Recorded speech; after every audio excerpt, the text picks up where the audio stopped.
someone says something you completely disagree with at work, in class, maybe with friends. And instead of saying what you really think, You panic and go, yeah, maybe. yeah, because disagreeing in English can feel dangerous, too direct, rude, too soft. Nobody gets your point. So a lot of learners just stay quiet, even when they have a good idea. So, how do native speakers do this without sounding, aggressive? Yeah, that's what we're talking about today. Here's the thing. In English, disagreement isn't rude. It's not? No, what's rude is how you do it. Okay, so instead of you're wrong, which feels like an attack, People say things like, I see it differently, or I'm not sure I agree. so it separates the idea from the person. Exactly. One attacks the person, the other challenges the idea. Same disagreement, though. Totally different reaction. And using softer language, that's not weak, right? Not at all. Honestly, it usually sounds more confident. You know what's interesting? A lot of learners already know these words. Yeah, that's not the problem. It's the social pressure, right? Exactly. Because the second disagreement shows up, now you're thinking, wait, how is this going to sound? Am I being rude? Too direct? Too emotional? And then your brain starts editing every sentence in real time. Yeah, that's why people panic and just go, yeah, maybe. A lot of learners think staying quiet is the polite option. But polite doesn't always mean silent. I actually remember doing this really badly once. Oh no. Yeah, someone at work suggested something, and I just went, wait, that makes no sense. And the room got quiet immediately, like instantly. And I remember thinking, okay, that came out way harsher than I meant. Yeah, that's the moment people remember forever. So, what does this actually sound like? Usually people do four things. They acknowledge the other person, say what they disagree with, explain why, and then suggest another idea. Let's break that down. First, you lower the tension before saying what you actually think. You don't have to do this. You can disagree without it, but it helps. Phrases like, I hear you, or that makes sense. You're not agreeing, you're just showing you listened. People relax when they feel heard. Then say what you think, clearly. I'm not sure I agree. I see it a bit differently. And here's the trap. Oh, I know where this is going. Yeah, some people acknowledge so much that You still have no idea what their opinion is. exactly, you still need to actually say what you think. Then give a reason. From my experience, the thing is, And finally, offer another direction. Maybe we could try, what if we, put it together. I hear you, but I'm not sure I agree, because from my experience, that approach tends to slow things down. What if we tried something different instead? that's the pattern. Simple, but powerful once it becomes natural. All right, scene one, work meeting. Someone says, we should launch next week. But you think the team's not ready. Right. Worst version? That won't work. Sounds harsh. Yeah, better version. I get your point. I just don't know if it'll work here. Every time I've seen this happen, it creates more steps later. Maybe we could try a slightly different approach? See? You moved the conversation forward. Scene 2. Friend loved a movie. You hated it. Worst version? I hated it. The pacing was terrible. Better. I get why you like it. It just didn't really work for me. It didn't really work for me. That's a really useful phrase. Yeah, that sounds way calmer. Scene 3. Different situation. Your friend says, you should just quit your job. And you completely disagree, but you also don't want to fight. Right.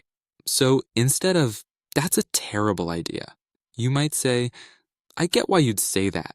I just think I'd rather find something first before I quit. Yeah, that lands very differently. Scene 4. Group discussion. Someone says something and you see it differently. What do most people do? Stay quiet. Yeah, you wait for someone else to say it. Nobody does. The conversation moves on. Better move. I might be wrong, but I see this a little differently. Or, I think there's another side to it. Low risk, easy to say. Those are easier if you're nervous. And here's what surprises people in professional environments. Politely disagreeing often makes people respect you more. Not less. Yeah, the person who agrees with everything, that can actually seem less confident. Totally. Let me give you a few quick ones. Too direct. You're wrong. Better. I see it differently. Yeah, same disagreement. Way less aggressive. Too direct, that's a bad idea. Better. I'm not sure that'll work. Too direct. I disagree. Yeah, that one's not terrible by itself, but it can sound cold. Right. Softer version. I don't know if I see it that way. And sometimes conversations move too fast to build a perfect sentence. Right. Nobody's building the perfect sentence during an argument. Exactly. Sometimes all you have time for is, wait, I don't think that's true. Or, hold on, I see that differently. Short, fast, still polite. Let's talk about mistakes. First, going too direct, too fast. That's wrong. People hear the tone before they hear the idea. That's probably the most important thing to remember. Second is the opposite, acknowledging their point so much that your disagreement just disappears. Right, you still have to actually say what you think. Third, overusing but. That's a great idea, but After a while, it sounds dismissive. try switching it up. And yet, even so, at the same time, Fourth, not using I language enough. that's wrong. Sounds final. The way I see it sounds like a discussion. One starts a fight. The other starts a conversation. Yeah, and honestly, sometimes you realize halfway through, oh no, that sounded harsher than I meant. Oh, I've done that. Everyone has. Native speakers too. So instead of panicking, people usually soften it afterward.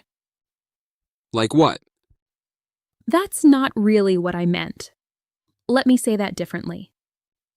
Honestly, people do this all the time. Yeah, being able to recover naturally is just normal. You naturally say things differently depending on who you're talking to. Yeah, friends can handle more direct language. At work, people soften things more.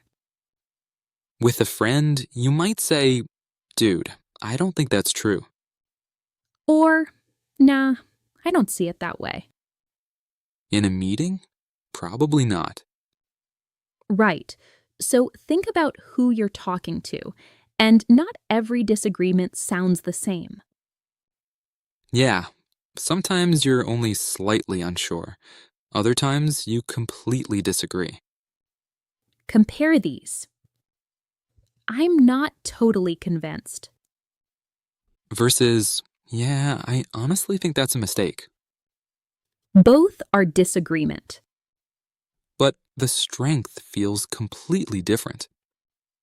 The way you disagree with your friend is different from disagreeing with your boss. Yeah, that's the nuance. All right, here are a few really useful phrases. First, to show you listened. I hear you. That makes sense. One phrase I hear all the time, I'm not totally sold on that. Yeah, people say that constantly. Especially in meetings. Also, I don't know about that. I see where you're coming from, but. Then to give your reason.